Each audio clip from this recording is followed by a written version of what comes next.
Hello guys, जय हिंद। Welcome to Jha sir academy for IAS. हम करने जा रहे हैं mains previous year question analysis और आज हम देखेंगे general studies paper 1 geography section से एक क्वेश्चन। मैं उम्मीद करती हूँ गाइस आप लोगों ने इस क्वेश्चन को अटेम्प्ट किया होगा और एक बहुत अच्छा आंसर फ्रेम भी किया होगा। सो गाइस आज हम आर्कटिक रीजन की बात कर रहे हैं जो कि बिल्कुल रिच देखने को मिलता है हमें रिसोर्सेज के मामले में, संसाधनों के मामले में। सो एक बहुत इंपॉर्टेंट टॉपिक, चाहे वो इंटरनेशनल पॉइंट ऑफ व्यू से है या हमारे जोग्राफिकल पॉइंट ऑफ व्यू से है, इवन पॉलिटिकल या इकोनॉमिक पॉइंट ऑफ व्यू से, बहुत सारे पॉइंट ऑफ व्यू से ये आर्कटिक रीजन हमारे लिए इम्पॉर्टेंट है। सो गाइज बहुत अच्छे पॉइंट्स और बहुत वेरियस डायमेंशंस से रिलेटेड आपको आज पॉइंट्स मिलेंगे जिनको बहुत सारे क्वेश्चंस में यूज़ किया जा सकता है, सिर्फ ज्योग्राफी में या सिर्फ इसी क्वेश्चन में नहीं बल्कि बहुत सारे टॉपिक्स में यूज़ किया जा सकता है। तो गाइज इन पॉइंट्स को अपने पास ज़रूर नोट डाउन करके रखिएगा, it will help you a lot in future. तो गाइज सेशन को स्टार्ट करने से पहले जिन भी स्टूडेंट्स ने हमारा टेलीग्राम चैनल ज्वाइन नहीं किया है वो सबसे पहले डिस्क्रिप्शन बॉक्स में जाइए, वहाँ पे आपको टेलीग्राम चैनल का लिंक मिलेगा, वहाँ से सबसे पहले चैनल को ज्वाइन कीजिए।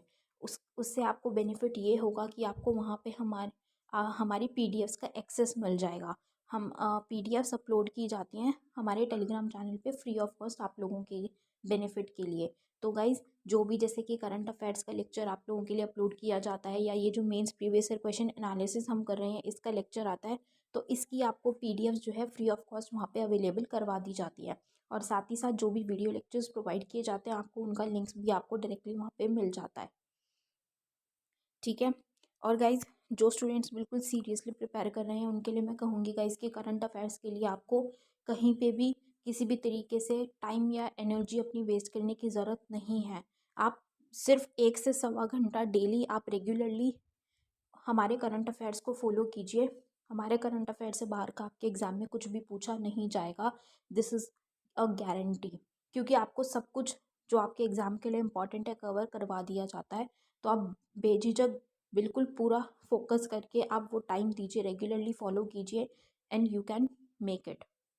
और गाइज हमारा जीएस का pre plus mains batch run कर रहा है, उसको आप ज़रूर ज्वाइन कीजिए। उसमें जीएस 1 2 3 4 की तैयारी करवाई जा रही है ज़ीरो से, और हमारे झा सर हैं वो आपको खुद मेंटोर कर रहे हैं। और अगर गाइस आप कोर्स जो ये बैच है जीएस बैच की डिटेल्स को अगर प्रॉपर तरीके से फॉलो करेंगे और झा सर के द्वारा दी गई गाइडलाइंस को फॉलो करेंगे तो आपका एग्ज़ाम निकलने से कोई नहीं रोक सकता। गाइज आपका सिलेक्शन पक्का है तो ज़रूर ज्वाइन कीजिएगा इस बैच को। और गाइज हमारा एक मेंस का भी आंसर राइटिंग बैच रन कर रहा है जिसमें आपको 500+ क्वेश्चंस की प्रैक्टिस कराई जा रही है। हमारे एक्सपर्ट फैकल्टी हैं वो आपकी आंसर कॉपीज़ को चेक करते हैं और आपको मिस्टेक्स बताते हैं और इम्प्रूव करने में हेल्प करते हैं आपको।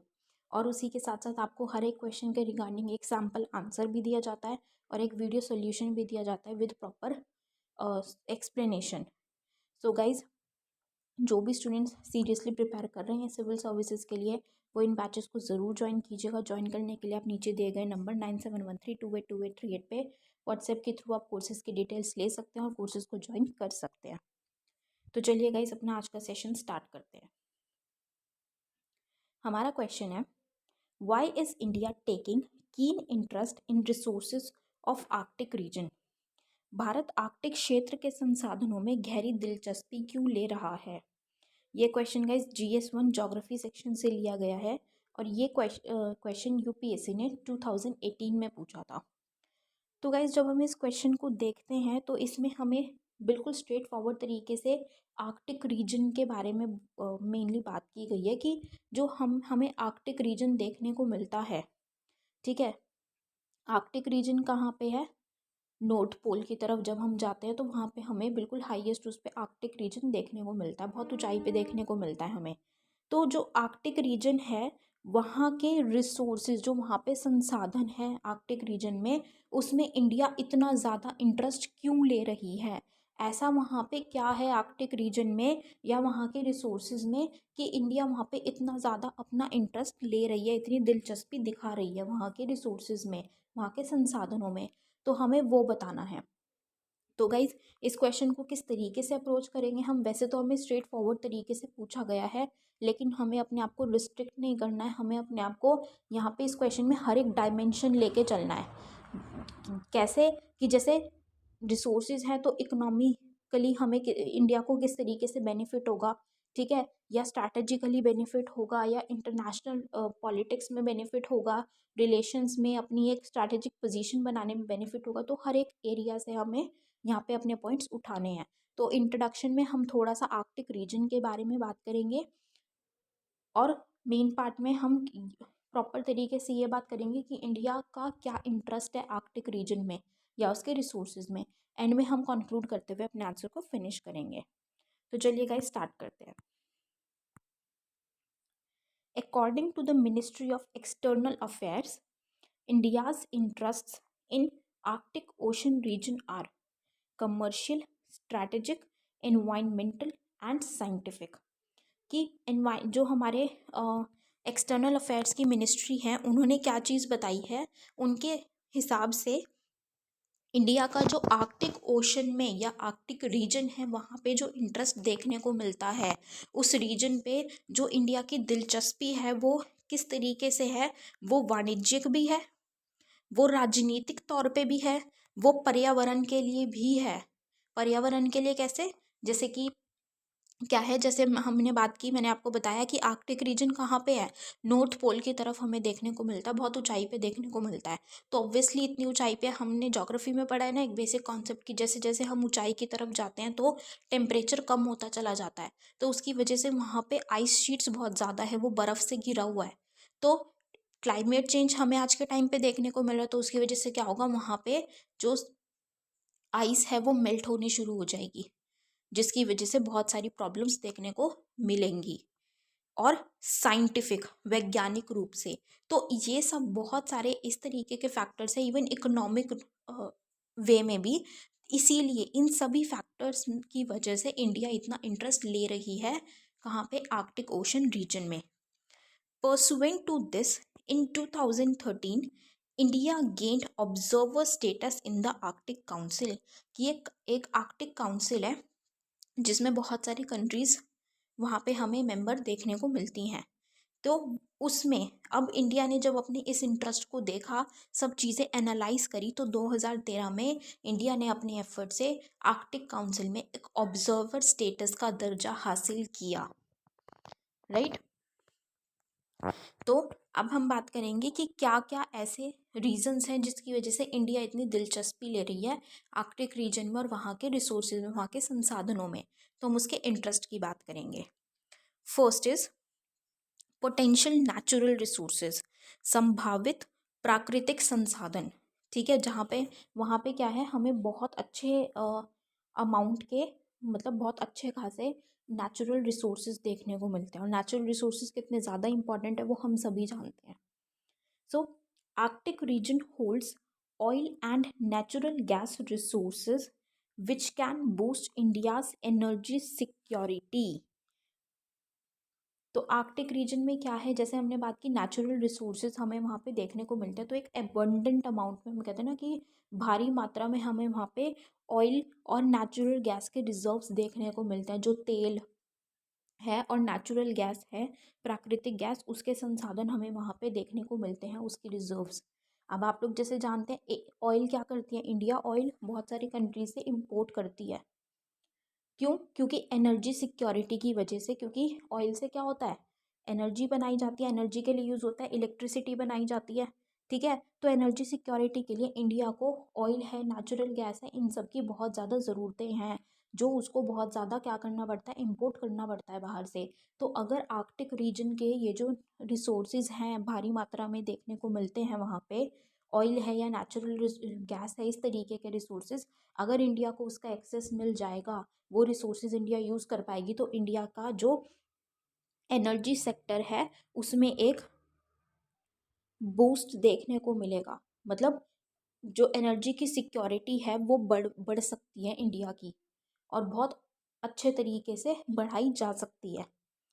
दूसरा कि it can diversify its energy imports specially when West Asia is under geopolitical turmoil. अब जैसे हमने बात की कि इंडिया कुछ कंट्रीज से ऑयल जो है इम्पोर्ट कराती है भारी मात्रा में। तो जब वो ऑयल इम्पोर्ट कराती है तो उस पर क्या होता है कि कई बार, जैसे कि अभी ईरान और यूएसए के इश्यूज चल रहे थे, ठीक है, या यूएसए ने ईरान पे सैंक्शंस लगा दिए, तो ये जो इंटरनेशनली जो ये पॉलिटिक्स चलती रहती है, इश्यूज चलते रहते हैं। या फिर एक बार क्या हुआ था कि वेसल फंस गया था, जिसकी वजह से जो सी रूट है वो ब्लॉक हो गया था। तो इस तरीके की कुछ प्रॉब्लम्स, कि अगर कुछ नेचुरली अगर कोई प्रॉब्लम अराइज हो गई है, एक्सीडेंट की वजह से हो गया है, या फिर इंटरनेशनल पॉलिटिक्स की, या उनका कुछ वॉर चल रहा है, कुछ लड़ाई चल रही है, टेंशन्स चल रही है, उसकी वजह से है। ये टर्मोइल जो देखने को मिलता है, इसमें क्या होता है कि जो इम्पोर्ट्स हैं उस पे हमें कमी देखने को मिलती है, या फिर वहाँ पे दिक्कतें देखने को मिलती हैं। अब वो कमी होती है या इस तरीके की प्रॉब्लम्स आती है, तो कई बार क्या होता है कि प्राइसेस भी राइज हो जाते हैं, जिससे कि हमें इन्फ्लेशन भी देखने को मिलता है, कि जो ऑयल है या नेचुरल गैस है, जैसे पेट्रोल है या एनर्जी है, ये सब चीज़ें क्या हो जाती है, महंगी हो जाती है हमारी कंट्री में। जिससे कि सिटीजन्स, जो हमारे कंट्री के सिटीजन्स हैं, वो बहुत ज़्यादा परेशान होते हैं, क्योंकि अल्टीमेटली पे तो उनको करना पड़ता है ज़्यादा।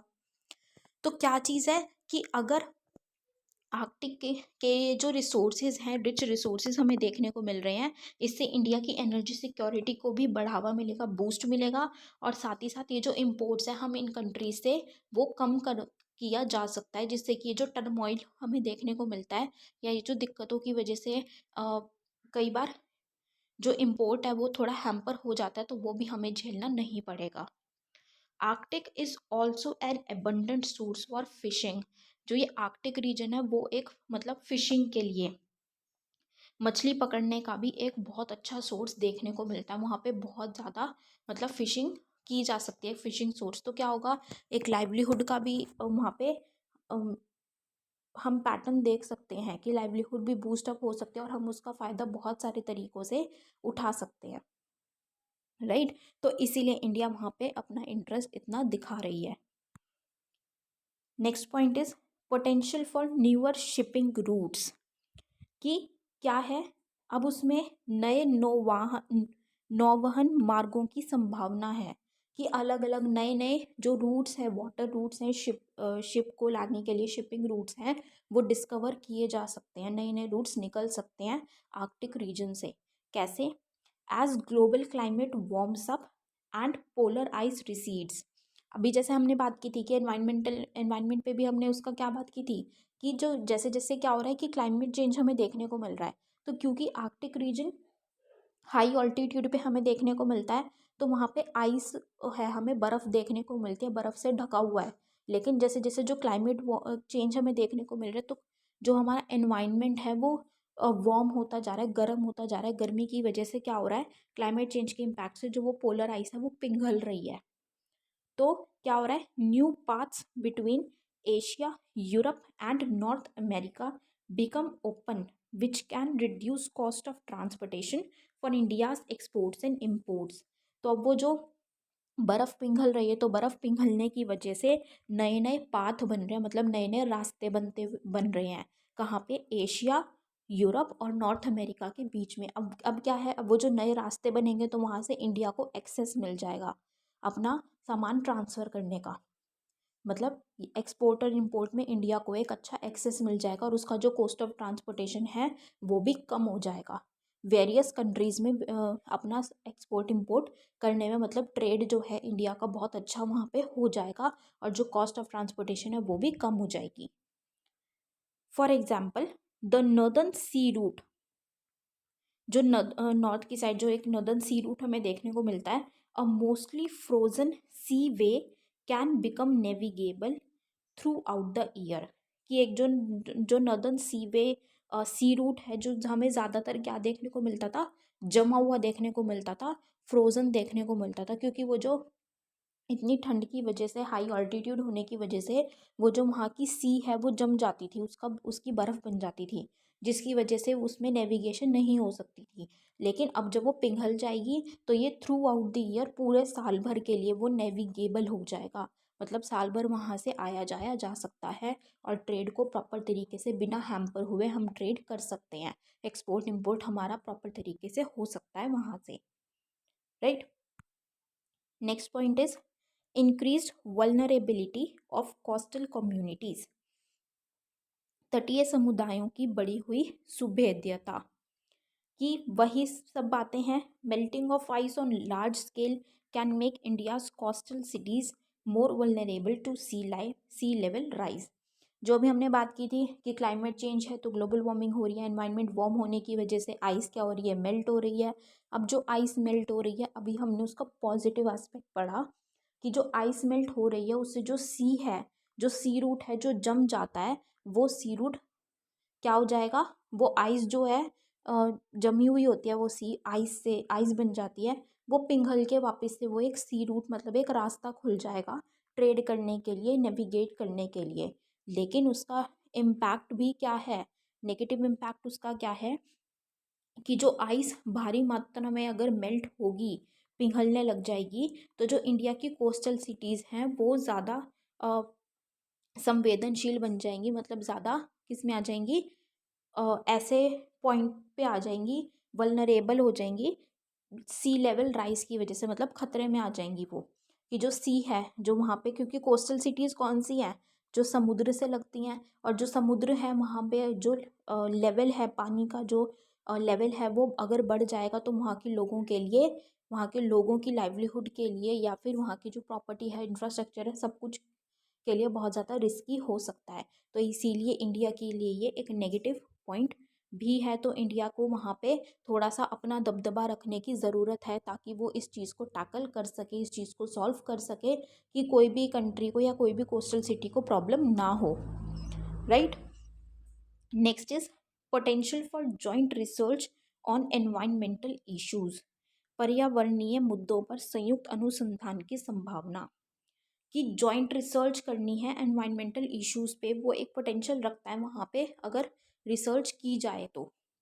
Joint research with countries like Norway can help India in better research on issues related to aerosol radiation, space weather, glacier cycles, which are also mandate of Himadri research station। कि India को क्या करना है, India के लिए क्या ज़रूरी है कि अगर वहाँ पे इंडिया कुछ मतलब कई कंट्रीज़ के साथ, दूसरी दूसरी कंट्रीज़ के साथ एक जॉइंट रिसर्च प्रोजेक्ट में एंटर कर सकता है। जैसे कि फॉर एग्जांपल हम गए नॉर्वे के साथ, जिससे कि क्या होगा, इंडिया बेटर तरीके से रिसर्च वहाँ पे कर पाएगी। ठीक है, उससे क्या होगा, जैसे कि एरोसोल रेडिएशन, स्पेस वेदर, कि स्पेस का वेदर क्या है, जिससे कि जो स्पेस का कोई भी मिशन लॉन्च करना है या कोई भी हमें सैटेलाइट लॉन्च करनी है तो उसका वेदर पता होगा, तो उसी हिसाब से हम प्लानिंग कर सकते हैं प्रॉपर तरीके से। ग्लेशियर साइकिल्स की, ग्लेशियर की साइकिल किस तरीके से, जैसे अब हम मेल्ट होने की बात कर रहे हैं तो वहाँ पे वो उसको प्रिडिक्ट करके, वहाँ पे रिसर्च करके जो भी प्रॉब्लम्स हैं, जो वल्नरेबिलिटीज़ हो सकती हैं, उसको उससे बचाया जा सकता है, उसका टाइमली मेजर्स, करेक्टिव मेजर्स लिए जा सकते हैं। और क्या है वहाँ पे, हिमाद्री हमारा इंडिया का ही एक रिसर्च स्टेशन भी है, हिमाद्री। तो वहाँ पे रिसर्च कर सकते हैं, एक जॉइंट रिसर्च दूसरी कंट्रीज़ के साथ, राइट। तो वहाँ पे इंडिया के लिए क्या है, वो भी एक बहुत अच्छा फैक्टर है, एक इंटरेस्ट वाली चीज़ है, जिससे इंडिया अपना फोकस आर्कटिक रीजन पे दिखा रही है। नेक्स्ट इज जियोपॉलिटिकल इम्पोर्टेंस, भू राजनीतिक महत्व। While a treaty for Arctic, a global common, being negotiated, it is a strategic necessity to mold it in India's favor। कि जो आर्कटिक ट्रीटी है वो मतलब अगर हम देखें तो वैश्विक आम ही है, कि सभी के लिए एक कॉमन उस पे ही है वो, कि नेगोशिएट की जा सकती है, लेकिन ये एक स्ट्रैटेजिक नेसेसिटी है, राजनीतिक आवश्यकता है इंडिया की, कि वो इस ट्रीटी को अपने अपने फेवर में, अपने फ़ायदे में इंडिया ढाल ले, मोल्ड कर दे अपने ही फेवर में। Also India needs to make investments to match Chinese investments in Arctic.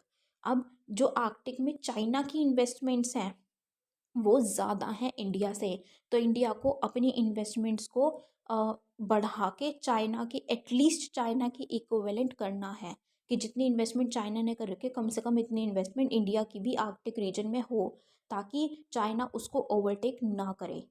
जैसे हम जानते हैं चाइना की क्या है, चाइना की एक्सपेंशनिस्ट पॉलिसी है, तो वहाँ पे चाइना उसको भी ओवरटेक ना कर ले अपनी इन्वेस्टमेंट्स करके, तो इसीलिए इंडिया को भी उसी एक लार्ज स्केल पे अपनी भी इन्वेस्टमेंट्स को वहाँ पे बढ़ावा देना है, और ज़्यादा नहीं तो एटलीस्ट चाइना के इक्विवेलेंट तो करना ही है, राइट। तो ये हमने गाइस किसकी बात की कि क्या रीजंस है जिसकी वजह से इंडिया इतना इंटरेस्ट ले रही है आर्कटिक रीजन में, हमें देखने को मिल रहा है, या वहाँ के रिसोर्सेज में।